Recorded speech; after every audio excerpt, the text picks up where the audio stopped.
My idea of a break is peace and quiet, living in the middle of a big city where I really miss is hearing the birds in the trees or the waves on the shore. The quieter the better, as far as I'm concerned. On the other hand, I also like being pampered a little. It's great to get away from the endless cooking and housework. Fabricius is a bit different. What he likes is getting up bright and early to do things.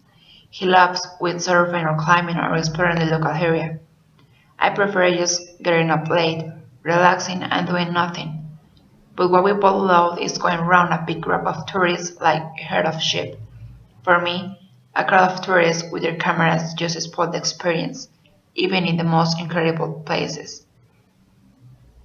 I quite like sightseeing, but my partner prefers relaxing. I quite like sightseeing, but I don't like museums. I quite like sightseeing, but I love shopping. My partner quite likes swimming, but what I like is sunbathing.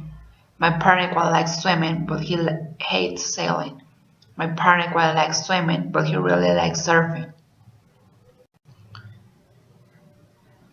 An inquiry is being launched, an inquiry is being launched.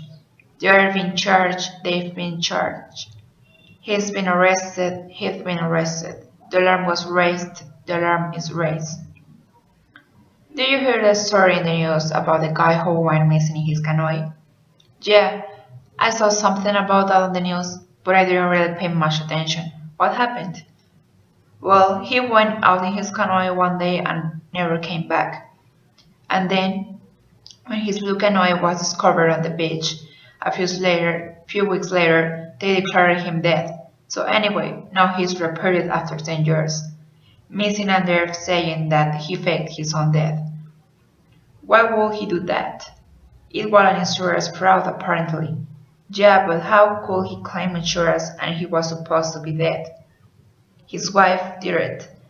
After he was declared dead, she claimed his pension and life insurance. They got £500,000 out for it. And where was the guy all this time? Well, he spent 4 years hiding in a secret apartment under a house, and then went off to Brazil, to join him. So how were they caught in the end?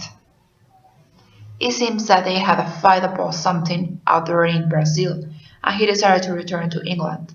And he went into a police station and said he forgot everything, had amnesia, couldn't remember the last 5 years. And didn't they believe him? Well, no, because the affair was published in the papers, and it showed the couple smiling in the camera in Brazil. So that was it, and eventually the whole story came out.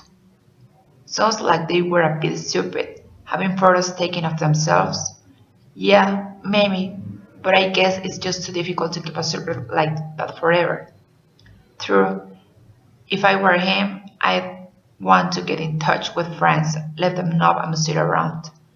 Yeah, exactly, and this guy had 2 daughters, and they thought he was dead. Really? Yeah, it must be hard for them. Helen, my driving test was horrible. I mean, I've been doing fine until I looked in the mirror and I saw a police car coming behind me. That made me feel nervous, you know what I mean? I was looking in the mirror so much that I didn't notice a traffic light on red in front of me. So I had to put in my foot really hard and the brake in order to stop. Then, at the end of the test, when I was turning into the test center, I saw like a bird, an injured bird on the road, and so I turned the steering wheel hard to the right and hit a pause, a signpost or whatever, on the pavement. I mean, the car wasn't badly damaged or anything, but I failed the test. I don't know what happened to the bird. Nick, I didn't actually pass my driving test the first time.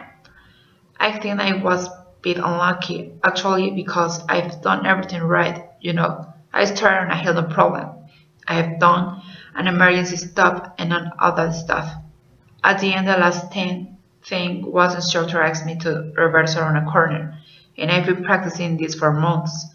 You know, cause I knew this was part of the test, and I feel confident about it. The thing is, The thing is, I didn't notice that there was a line of parked motorbikes around the corner, and I reversed into them. And I hit the first one, and that fell over and hit the second one, and so on. And they all fell down like a roll of dominoes. There were like 6 of them or something. The instructor stopped the test immediately, so obviously I failed. Megumi. I remember like the instructor on my driving test asked me to read the number plate of the gray Toyota. And I mean, it's like I don't know the names of the cars and stuff. Toyota, Ford, Volkswagen, it's all the same for me. It's all the same to me. And all cars are gray these days, so I read the number plate of the wrong car. Yeah, and it's pretty cause my age science really good in fact. But anyway, I explained that to the instructor, and it was a bit embarrassing, but it was fine in the end. I've been practicing a lot, and I had no problem with turning and stopping all that. So I passed first time, so it was cool. A signpost or whatever, the car wasn't badly damaged or anything. 6 of them or something, the names of cars and stuff, turning or stopping and all that. Okay, well, this song is called Follow the Drinking Gourd.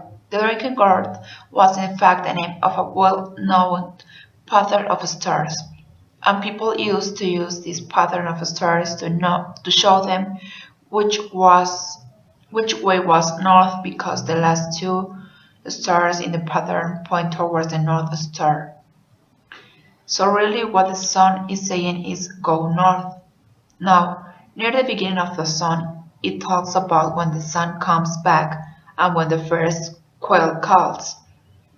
When the sun comes back means at the end of the winter or the beginning of spring.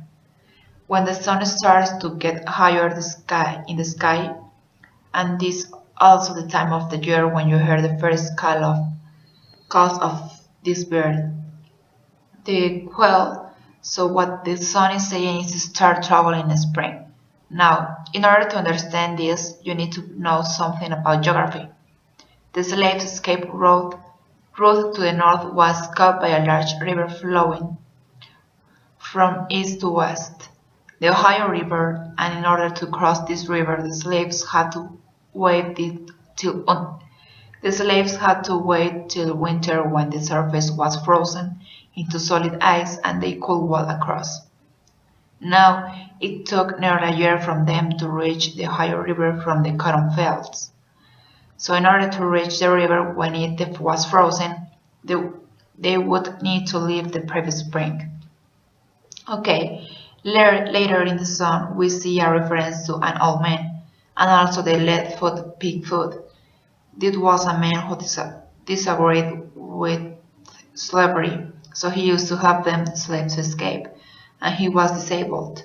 He only had one leg, and the other was wooden leg.